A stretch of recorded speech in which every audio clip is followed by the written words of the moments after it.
I'm Amy Goodman. We're on the road in Portland, Oregon. On Saturday, presumptive Republican presidential nominee Donald Trump made his first campaign visit to Washington state, where he addressed thousands of supporters in Spokane and later in Linden on the Canadian border. He decried the loss of manufacturing jobs and vowed to win Washington state in November. He also warned of the threat posed by Syrian refugees. We should build safe zones for Syrians, but we can't bring them to Washington state, and you don't even know where they're going. You know, you saw what happened in Paris. You saw what happened at the World Trade Center. You saw what happened in California with the 14 people that they worked with shot, killed, many people in the hospital. Right now, many, many people in the hospital. These are people that nobody knows who they are. And they're going to be in your community. You can't do it. Meanwhile, outside the rally, dozens of Stop Trump activists blockaded a highway in Linden as Trump held a rally in the rural community near the Canadian border.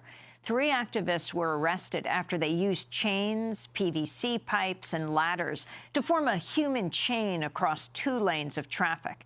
They said their action was a protest against what they described as a campaign rooted in fear and hatred. The protest held up traffic for more than a half hour, delaying many Trump supporters. Democracy Now!'s Laura Gottesdiener was there. When Indigenous rights are under attack, what do we do? Stand up, fight back! When immigrant rights are under attack, what do we do? Stand up, fight back! This is Democracy Now! We're here in Linden, Washington. We're in the middle of a 2-lane highway, and just about less than a mile that way, there's a big Trump rally just about to start. But right here in the street, pretty much the main thoroughfare headed to the Trump rally. As we can see, there's protesters blocking themselves to each other and blocking the entire road. So right now we have 3 people who have locked themselves to each other. 2 of them are also locked to ladders. Traffic is entirely backed up, and some of the cars are parked sideways. So why don't we go see what they have to say?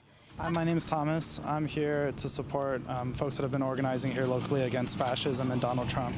We're in Linden. This is a rural community near Bellingham, Washington. It's the northwest corner of the United States. It's a community where white supremacy has been rampant since it's been colonized. And we're particularly drawing attention to Linden because here has been the center of Ku Klux Klan rallies and organizing for at least 100 years. And right now it's a hotbed for racism against farm workers. We're not going to allow Donald Trump to come to our community and spread hate and try to encourage the detention or the terrorism towards people of color and undocumented persons. My name is Josefina Mora, and so right now I have my arms in 2 tubes each side, and on my right there's Nia, and she is chained to a ladder, and on my left there's Thomas, and he's also chained to a ladder. So we're blocking about 80% of the street, and so we also have a couple of vans that are blocking the road for the cars that are stopped. So we're getting pretty mixed reviews, I guess, mostly negative. Not surprising for Linden, Washington. My name's Lynn Cook. This is my husband, Mike. My family, we're from Bonnie Lake, Washington. My husband and my daughter and her friend. We've come to the Trump rally. And this is what we find. And now we can't get across, and it's going on as we speak, and we're over here stuck. Some people have criticized, for example, over there where people are blocking the route that you're trying to take, they've been criticizing, his solutions to the immigration issue, that he would deport 11 million undocumented immigrants. What are your thoughts on that? Well, I don't know what all his plan is. I think he's kind of going as he's going along, and he's got these really super advisors and intelligent people like himself. They're going to help him solve some of these problems. But the way it's going now is disastrous, and it's just a matter of time before we have a Paris situation here, because our borders and the drugs and everything else are a mess, and they're coming over faster now than ever since they've heard Donald Trump is so, there's I think a lot of people are getting behind him, Democrats included, because of his plan to stop that, because of what's happened all around the world, and then recently the Paris thing. So I think that, I think he's going to, I don't know why these people, I think they're paid by probably the powers that be just to cause this so we can't support Donald Trump. I don't think what is their substance? We are with the blockers! We are with the blockers! now there's about a dozen, if not more, law enforcement officers. We've got state patrol, we've got county patrol, we've got people in slightly more heavily riot gear type equipment, and they are in the process of removing the chains from some of the protesters. It looks like they're having trouble removing them from her neck because she keeps saying, ow. We love you guys. We love you so much. One of her women's arms being bent back right now.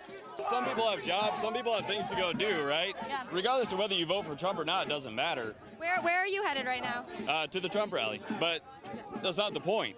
Do you mind just introducing yourself? No. Okay.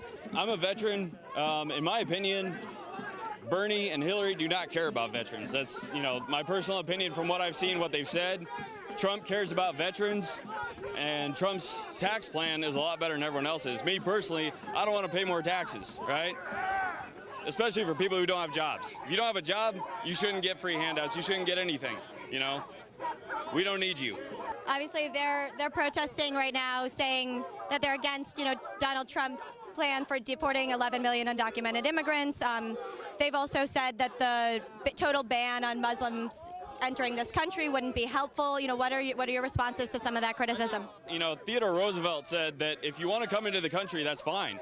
But you have to come in to be an American. It's a melting pot. You can't come in and be Mexican or be, Pakistani or anything like that. I don't care where you're from. If you come into America, you're coming to be an American. Like everyone else, you need to contribute to society.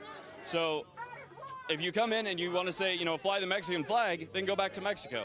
My name is Maru Mora Villalpando, and I'm with Mi Gente, No One More, community-to-community Latino advocacy, and many organizations based here in Whatcom County. It's pretty much secured now that he's going to be the Republican nominee. What do you think that says also about the country at large? I think the country is at a standpoint. We now see that the Republican Party has been this way for a really long time. It's now that they're actually saying it. They are bold about it. They don't care anymore. And it tells us that there's also a big fraction of people in the United States that want to stand for that. And that's why this is not the first action against Donald Trump. It won't be the last. So, and passing us now is one of the cars leaving the Trump rally. It has a very big Confederate flag displayed on top of it. This will be! This will be! Hate-free land! Hate-free land! This will be! This will be! Hate-free land! Hate-free. Democracy Now!'s Laura Gottesdiener and John Hamilton at a blockade in Lyndon, Washington by the Canadian border just down the street from where Donald Trump was speaking. This weekend was Trump's first campaign trip to Washington state.